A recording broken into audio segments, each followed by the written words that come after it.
What is the Mazda Active Driving Display and how does it work? I'm Jeff Teague and this is AutoJeff Reviews. Thanks for subscribing. The Mazda Active Driving Display is Mazda's version of the head-up display. We're approaching sunset in Raleigh, North Carolina. Let's look inside this 2025 CX-70 plug-in hybrid, the PHEV, and see what this active driving display is.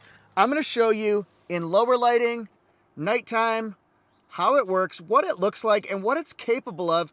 I'm also going to show you how to set it up. And yes, I'll even show you how to clean it. You know that you've got an active driving display here. That's right here. We'll see, I would call it a shield, maybe a screen.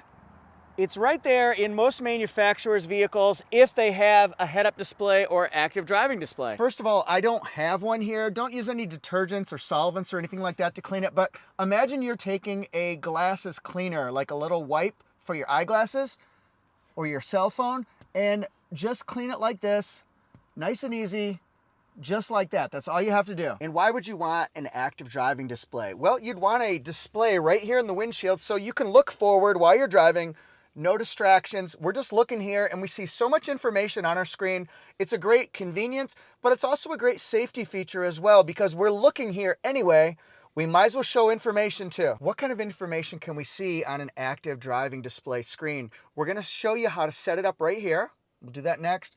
But first of all, let's talk about what we might see here. For example, it tells us the posted speed sign. So it's 25 is the last sign it saw. It might change if we get to the highway and it's 70, it would change to 70. It would show you that we're going 0 miles an hour right now, along with your lane keep assist information and your adaptive cruise control. It can give you street names, navigation system, blind spot monitor, and other information. And here's what we do. We're gonna operate this system right here when we're not in Apple CarPlay or Android Auto. We'll go to the home screen and use this command dial to scroll through. We're in Apple CarPlay right now, so let's get to the Mazda part. This will be a good demo just in case you're in Apple CarPlay. So we're getting out of that. We're going to settings. Okay, we want to go to the in-vehicle display. Right here, click the command dial, active driving display. That's your head-up display. Some things that we might want to adjust right here. For example, the height. If you notice it's -15 right now, we click the command thing to highlight that section. I'm going to turn the dial toward the higher one, and watch this. We're going to move the height down a little bit. Look at that. You can control it exactly like what you want to. I'm going to have it be at 0. So it's right in my eyesight. How about the brightness? Let's go down one click. Down here, click that one. We're on the brightest setting right now, but I can also go ahead and adjust it. If it's too bright for you or too distracting, you can go down so it's barely registering for you. I like it bright. So we're click on that one and let's go down to tilt adjustment. That means if you're gonna tilt it to the left or to the right. I don't know why I would want it tilted. I'm not doing that. I don't want it tilted to the left or the right. And here we go. What are we going to have for our content? So we'll scroll down here. Look at this. Do we want to have any content up there? Yeah, we do. So we'll click the box. Let's go down here. Do we want navigation guidance? Do we want our street name? Lane guidance. That might be helpful. Estimated time of arrival up there. Traffic sign recognition. Do I want to show stop signs as I get closer to a stop sign? Do I want to restore the factory setting? No, not really. So do we want stop signs, speed limit signs, and do not enter signs? Here's what it says that each one does. So you decide what you want, but we're going to have it all on. See if we can show a little bit about how this works here. Now, the first thing we got to see is there's a bunny rabbit right there. That's important. Very interesting. Nice looking display here. Look, we're going 10 miles an hour. Does the active driving display say that? Actually, we slowed down, so we're going 7 right now. Okay, so we're speeding up a little bit.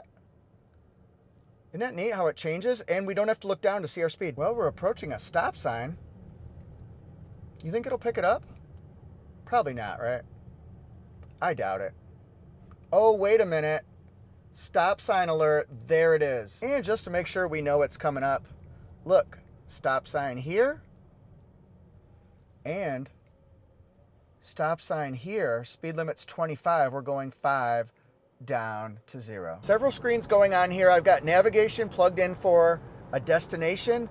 Will it show up here though? Look at that. It tells us that we'll get there at 9:07. Tells us when our next turn is, 8.6 miles. We have speed limit. I'm going under the speed limit and I'm going over it, but look, it now is highlighted in yellow that we're going over the speed limit, and you can change that to show you want to go just a few over, you want to be notified when you go 1 over, 3 over, 5 over. How do you want it to be notifying you? Several safety features have just set up. Got my speed right now set for just under 70 at 69. Adaptive cruise is going, lane keep assist is going on as well, and it's showing us that we're staying in our lane. That's pretty cool, right? If you go outside of your lane just a little bit, it's going to flash at you. If we have somebody in our blind spot here,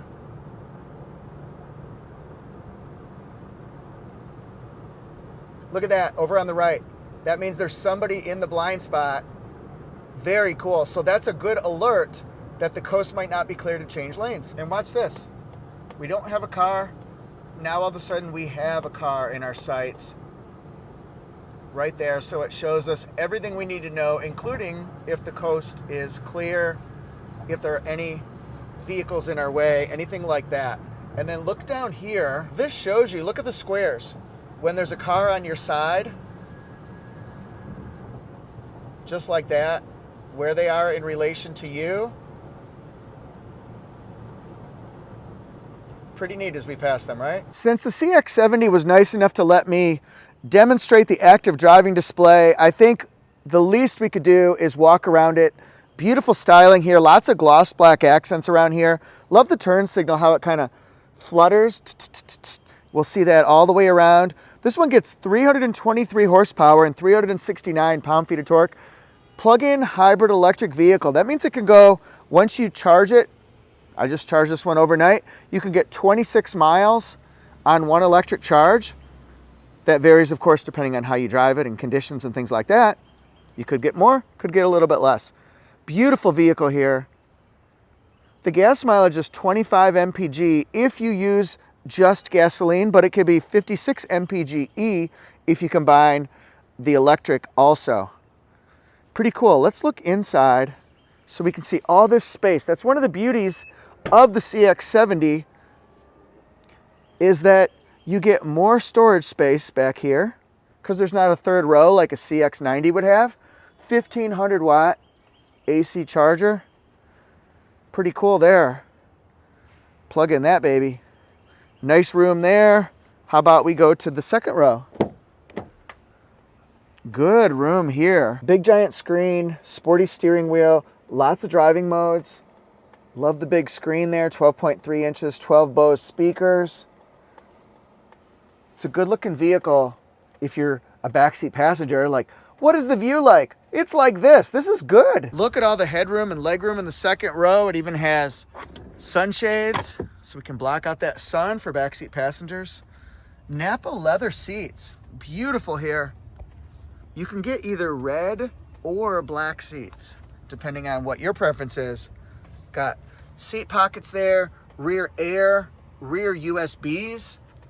And then what's it like in the front? Look at the panoramic roof as it opens up. Let there be light. This is a really good looking interior here. I think people would be proud to drive in it, to be a passenger in it, and to use that active driving display. Yeah, how about that? So, what do you think of our friend CX-70 and CX-70 plug-in? Thanks for watching, everybody. Would you use the Mazda Active Driving Display? Would you use a head-up display in another manufacturer's one? Which car, which model, which brand do you own right now? And how does it work for you? Have you figured it out? Is it pretty easy learning curve, user-friendly? Let me know in the comment section. We want to find out who has the best active driving display / head-up display. Thank you guys so much. I'm at AutoJeff Reviews, Instagram, TikTok, YouTube, and Facebook. We'll see long content and short content, and I'll see you there. I have my videos broken down by playlist. So, in other words, if you want more Mazda content, click the Mazda playlist there. If you want more BMW, Genesis, Mercedes, Toyota, Lexus, Honda, Hyundai, Kia, Nissan, you get the hint. It's all broken down there. We've got a growing library. It'll keep getting bigger on AutoJeff Reviews. So if you haven't subscribed, thanks for hitting subscribe. And I'm so glad you guys are here.